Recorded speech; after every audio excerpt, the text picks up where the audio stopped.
On what should have been the happiest day of her life, Kendra found herself fighting for survival against the very people she thought would become her family. Tables crashed, crystal glasses shattered against marble walls, grown adults threw punches in $1,000 suits. By the end of that night, no one in that church would ever forget what happened. But the question is, what could drive a bride to beat the groom's entire family on her wedding day? Meet Kendra Lawson, a 28-year-old social worker from Detroit who believed love could conquer anything. And Brandon Washington, a 31-year-old investment banker from one of Atlanta's most prominent black families, the kind with generational wealth and even bigger expectations. Two worlds that should have blended beautifully, but instead would collide with devastating consequences. 3 questions haunted everyone who witnessed that day. Why did this wedding descend into chaos? What secret was Brandon hiding from the woman he claimed to love? And what shocking truth made Kendra snap in front of 200 guests? Kendra Lawson grew up with her grandmother in Detroit after her mother died when she was 12. Raised in a small apartment above a corner store, she learned early that respect was earned, not given. By day, she counseled at-risk youth at the community center. By night, she studied for her master's degree in social work. Kendra was the kind of woman who fought for the underdog, who never backed down when she believed she was right. When she met Brandon at a charity gala in downtown Atlanta, it felt like destiny. He was tall, handsome, spoke 3 languages, and seemed genuinely interested in her work with troubled kids. For 6 months, they were inseparable. He'd fly her to Miami for weekends, surprise her with flowers at work, and talk for hours about changing the world together. One night still stood out in Kendra's memory. They were at a fundraiser downtown when an older businessman made a snide comment about Kendra's work at the community center, calling it cute charity work. Before Kendra could respond, Brandon stepped in. Actually, she's changing lives while most of us just write checks to feel better about ourselves, he'd said, his arm protective around her waist. That night, Kendra thought she'd found someone who truly saw her. Someone who would always have her back. She had no idea that version of Brandon would disappear the moment his family entered the picture. The Washington family had built their fortune in real estate over 3 generations. They owned half of Buckhead, sat on hospital boards, and had photographs with senators hanging in their mansion. Brandon's mother, Patricia Washington, was featured on Atlanta magazine as one of the city's most influential women. His father, Andre Washington, was a federal judge. This was Southern black aristocracy at its finest. The first warning sign came at Easter dinner. Kendra wore her best dress, a simple black number from Target that she'd saved up to buy. Patricia Washington greeted her with a smile that never reached her eyes and spent the evening asking pointed questions about Kendra's background. "So, Kendra," Patricia said, dabbing her lips with a linen napkin, "where exactly did your people come from? I don't recall Brandon mentioning your family's lineage." Kendra felt the table's attention shift to her. "Detroit, born and raised. My grandmother's family migrated from Alabama during—" "Oh, how quaint," Patricia interrupted. "And your father? What line of work was he in?" "He wasn't around much," Kendra said carefully. "I see." Patricia's smile sharpened. "And summer vacations? Did your family summer anywhere? Martha's Vineyard perhaps? Sag Harbor?" Kendra's jaw tightened. "We weren't really a vacation family, Mrs. Washington. My grandmother worked 2 jobs to keep us afloat." The silence that followed was louder than any response. Kendra caught Sabrina smirking into her wine glass. Kendra's grandmother had taught her to be proud of who she was, but sitting at that dinner table surrounded by oil paintings of Washington ancestors, she felt small for the first time in years. Brandon's younger sister, Sabrina, whispered jokes about Kendra's Detroit accent. His cousin, Jordan, made comments about how refreshing it was to see Brandon dating someone so authentic. But Brandon seemed oblivious to the undercurrents. When Kendra tried to tell him how his family made her feel, he brushed off her concerns. "They just need time to get to know you, baby. You're overthinking this." He was so used to his family's approval that he couldn't see what was happening right in front of him. The engagement came after a year of dating. Brandon proposed during a family vacation in the Hamptons. Of course, the entire Washington clan was there to witness it. The ring was a 4-carat diamond that had belonged to his grandmother, beautiful, but it came with strings attached. Strings that Kendra was only beginning to understand. Patricia had made her position clear the day after the engagement. She'd pulled Brandon aside and told him this was a mistake, that he should be with someone from their circle, like Patricia Caldwell's daughter, a lawyer from a prominent Atlanta family. But for once, Brandon had stood his ground and insisted he was marrying Kendra. Patricia had smiled and agreed too easily. Brandon was so relieved to have won that battle, he didn't see the war she was preparing. Wedding planning became a battlefield disguised as celebration. Patricia Washington took control immediately. booking the most exclusive venue in Atlanta, hiring the best wedding planner money could buy, and designing a guest list that read like a who's who of Black Atlanta society. The battles started small, then escalated. When Kendra showed Patricia a list of some of her friends from the community center she wanted to invite, Patricia barely glanced at it before setting it aside. "Darling, we want this to be elegant. Perhaps we can find space for your closest friend?" Then came the music. Kendra wanted her favorite gospel singer from her grandmother's church to perform. "She's like family," Kendra explained. Patricia smiled tightly and said, "We've already hired a classical quartet. They're quite expensive and very prestigious." The quartet was booked before Kendra even knew wedding planning had started. The final straw came during dress shopping. Kendra had found a simple, elegant gown that made her feel beautiful, like herself. But when she stepped out of the dressing room, Patricia's face said everything. "It's nice," Patricia said carefully. "But we will need to choose something better?" She dragged Kendra to a boutique in Buckhead where dresses cost more than Kendra made in 6 months. While Kendra was trying on different gowns, she overheard Patricia on her phone with someone, speaking in hushed tones about damage control and how they needed to manage the situation before it got out of hand. When Kendra confronted her, Patricia's mask slipped. Her voice turned cold as she said, "Some people need to remember their place." Kendra stood there in a $15,000 dress she didn't want, and for the first time, she wondered if love was really enough. Brandon, on the other hand, continued to dismiss Kendra's concerns. He was caught between two worlds, his family's expectations and his love for a woman who represented everything they feared: change, independence, someone who couldn't be controlled or bought. Instead of standing up to his family, he chose the path of least resistance: denial. 2 weeks before the wedding, Kendra discovered something that changed everything. While helping Brandon move some boxes from his childhood room, she found a folder filled with private investigator reports. The folder had "confidential" stamped across the front. Inside, page after page of her life dissected like evidence. Her bank statements, her mother's medical records, and interviews with old neighbors. The Washington family had been investigating her for months, looking for ammunition to use against her. When she confronted Brandon, he broke down. His family had hired the private investigator after the engagement, claiming they needed to protect the family reputation. They'd found nothing scandalous, Kendra's record was spotless, but they'd been building a case anyway: her mother's struggle with addiction before she died, her father's absence from her life, her grandmother's bankruptcy 15 years earlier. They were planning to use all of it to prove she wasn't worthy of the Washington name. "We're getting married in 2 weeks, and you've been hiding this from me," Kendra blurted out. "I was going to tell you," Brandon said, tears forming in his eyes. "I was going to stop them. I just needed more time." But time had run out, and Kendra felt betrayed by the one person who was supposed to protect her. June 15th arrived with perfect weather. Ebenezer Baptist Church, the same church where Dr. King had preached, was decorated with white roses and flowing silk. 200 guests filled the pews, from city council members to federal judges to Fortune 500 CEOs. This wasn't just a wedding. It was a social event that would be talked about for years. Kendra walked down the aisle in a gown that cost more than her grandmother's car, wearing a smile that hid the turmoil in her heart. She decided to go through with the ceremony, hoping that once they were married, the family dynamics would change. Her grandmother sat in the third row. The Washingtons had refused to let her sit up front with immediate family. She wore her Sunday best and clutched her Bible, her eyes glistening with pride and something else. Worry, maybe. She'd told Kendra the night before that she doesn't have to do this if she doesn't feel comfortable being there. But Kendra had kissed her cheek and said she'd be fine. She was wrong. As she was walking up to the altar, every step felt heavier than the last. The faces staring back at her weren't filled with joy, they were filled with judgment, curiosity, waiting to see if she'd actually go through with it. When she reached the altar and looked into Brandon's eyes, she saw the man she'd fallen for. The one who defended her at that fundraiser. For a moment, she let herself believe that man was still in there. "I do," she said, her voice steady. But when Brandon said those same words back, she noticed his mother's satisfied smile in the front row. And Kendra realized, this wasn't a beginning. It was a trap closing. During the reception, as guests mingled over champagne and hors d'oeuvres, Patricia Washington prepared to execute her plan. If you're still watching, type "I'm still here" in the comments. Let's see who's riding through this story. The reception was held at the historic Swan House, with its elegant gardens and marble terraces. Everything was perfect, too perfect. The kind of perfection that felt suffocating. Kendra moved through the crowd, smiling and accepting congratulations, but she could feel the tension brewing beneath the surface.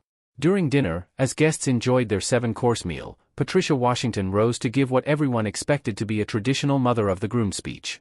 She spoke about family legacy, about the importance of choosing partners who understood their values, about the responsibility that came with the Washington name. Brandon felt his stomach drop. He'd confronted his mother that morning, begged her not to do anything to embarrass Kendra. She'd smiled and promised it would be a beautiful speech. He should have known better. Then she said the words that would change everything. Some of you may not know that our new daughter-in-law's family has quite an interesting history, Patricia began, her voice dripping with false sweetness. Her mother, rest her soul, struggled with some personal demons that ultimately led to her untimely death. And Kendra herself was raised by her grandmother after being abandoned by her father. We believe in redemption in this family, which is why we're welcoming her despite her challenging background. The room fell silent. 200 guests sat frozen, champagne glasses halfway to their lips, as Patricia Washington destroyed Kendra's dignity in front of Atlanta's elite. But she wasn't finished.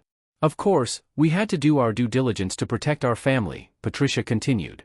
The private investigator's report was quite thorough. Did you know that Kendra's grandmother filed for bankruptcy? Or that her mother was arrested twice for drug possession before she died? These are the kinds of details that matter when you're joining a family with our standing in the community. Brandon sat frozen beside Kendra, his worst fear coming true in real time. He'd known about his mother's plan, but he'd convinced himself she wouldn't actually do it. Not like this. Not in front of everyone. His hands gripped the table. He should stand up. He should stop this. But a lifetime of trying to please parents who could never be pleased had paralyzed him. When Kendra turned to look at him, her eyes begging him to defend her, his mouth wouldn't move. That silence was the match that lit the fire. Kendra stood up slowly, her wedding dress rustling like thunder in the quiet room. When she spoke, her voice carried across the terrace with the authority of someone who had spent years fighting for people who couldn't fight for themselves. My mother was sick, Kendra said, her voice steady despite the rage building inside her. She struggled with addiction because she was in pain, not because she was weak. My grandmother filed for bankruptcy because she spent her life savings taking care of a sick daughter and raising a granddaughter alone. And my father, he left because he was a coward, not because there was something wrong with me. She turned to face Patricia directly. But you know what I learned growing up? I learned that money can't buy class. I learned that a mansion doesn't make a home. And I learned that sometimes the people who look down on others are the ones who should be looking in the mirror. The room was electric with tension. Guests shifted uncomfortably in their seats. Sabrina, Brandon's sister, muttered something about knowing her place. And that's when Kendra's composure finally cracked. My place? Kendra laughed, but there was no humor in it. Let me tell you about my place. My place is standing up for kids who get told they're not good enough because of where they come from. My place is fighting for families who get looked down on by people like you. My place is not sitting here and letting you destroy my mother's memory to make yourself feel superior. Jordan, Brandon's cousin, stood up and pointed at Kendra. You need to calm down and remember who you're talking to. That's when 28 years of standing up to bullies took over. Kendra picked up her champagne glass and threw it directly at Jordan's face. Chaos erupted. Jordan lunged toward Kendra, but she was ready. Years of self-defense classes and a lifetime of fighting for survival kicked in. She grabbed a dinner plate and smashed it over his head before he could reach her. Her grandmother flared up from her seat, eyes wide with shock, but the chaos kept her frozen in place. Crystal glasses began flying as other family members rushed to Jordan's aid. Brandon finally moved, but instead of protecting his wife, he tried to restrain her. Let me go! Kendra screamed, breaking free from Brandon's grip. You sat there and let her humiliate me. You let her destroy my family's name in front of everyone. Brandon refused to let her go, but she shoved him so hard he fell backward into the dessert table, sending the 5-tier wedding cake crashing to the ground. Patricia Washington screamed for security, but Kendra wasn't finished. She grabbed the microphone from the bandstand, and her voice boomed across the terrace. You want to know the truth about backgrounds? Let me tell you about this family. They hired private investigators to dig up dirt on me because they were terrified their precious son was marrying beneath them. They spent months planning to humiliate me on my wedding day because they thought I wasn't good enough for their precious name. Sabrina tried to grab the microphone from Kendra, and that's when the real fight began. Kendra had grown up scrapping with kids twice her size. She was outnumbered but not outmatched. She fought like her life depended on it, because in a way, it did. This was about more than a wedding. This was about respect, dignity, and refusing to be made small by people who thought money made them better than everyone else. Tables overturned as the brawl spread. Guests in $1,000 outfits threw punches in the garden where Atlanta's elite had celebrated for decades. The sound of shattering crystal mixed with screams and curses as years of hidden resentments exploded into violence. By the time security arrived, Kendra had left her mark on half the Washington family. Jordan had a black eye and a broken nose. Sabrina was missing chunks of her perfectly styled hair. Even Andre Washington, the distinguished federal judge, was nursing a bruised ego after Kendra had called him out for enabling his wife's toxic behavior. Police sirens wailed in the distance, but by then, the damage was done. The most anticipated wedding of the Atlanta social season had become a battlefield. Photos and videos were already spreading on social media. The Washington family's reputation, built over 3 generations, was in ruins. But while everyone expected Kendra to be devastated, humiliated, destroyed by the chaos she'd caused, something different happened. As she stood in her torn wedding dress, makeup smeared, holding a broken champagne bottle, her grandmother finally reached her through the crowd. She wrapped a shawl around Kendra's bare shoulders, and held her granddaughter's trembling hands. "You did what you had to do, baby," her grandmother whispered, wiping tears from Kendra's cheek. "I'm proud of you." And in that moment, standing in the wreckage with the one person who'd always believed in her, Kendra felt something she hadn't felt in months: free. The investigating officers found conflicting testimonies. The Washingtons claimed Kendra had attacked them unprovoked, but several guests, including some who had witnessed Patricia's speech, told a different story. They described a young woman who had been publicly humiliated and then defended herself when attacked. No charges were filed that night, but the real consequences were just beginning. Within hours, the story had exploded across social media. Videos of the fight were shared thousands of times. The hashtag #GoKendra began trending as people debated whether she was a hero or a villain. The comments were split down the middle. Some called her behavior unacceptable, saying she should have handled the situation with more dignity. Others praised her for standing up to a family that had tried to destroy her. But the most interesting reactions came from people who knew what it felt like to be dismissed, looked down upon, or told they weren't good enough: working-class families who had been made to feel inferior by wealthy relatives, women who had been silenced by powerful in-laws, young people who had been judged by their backgrounds rather than their character. For them, Kendra had done what they'd always wished they could do. She'd fought back.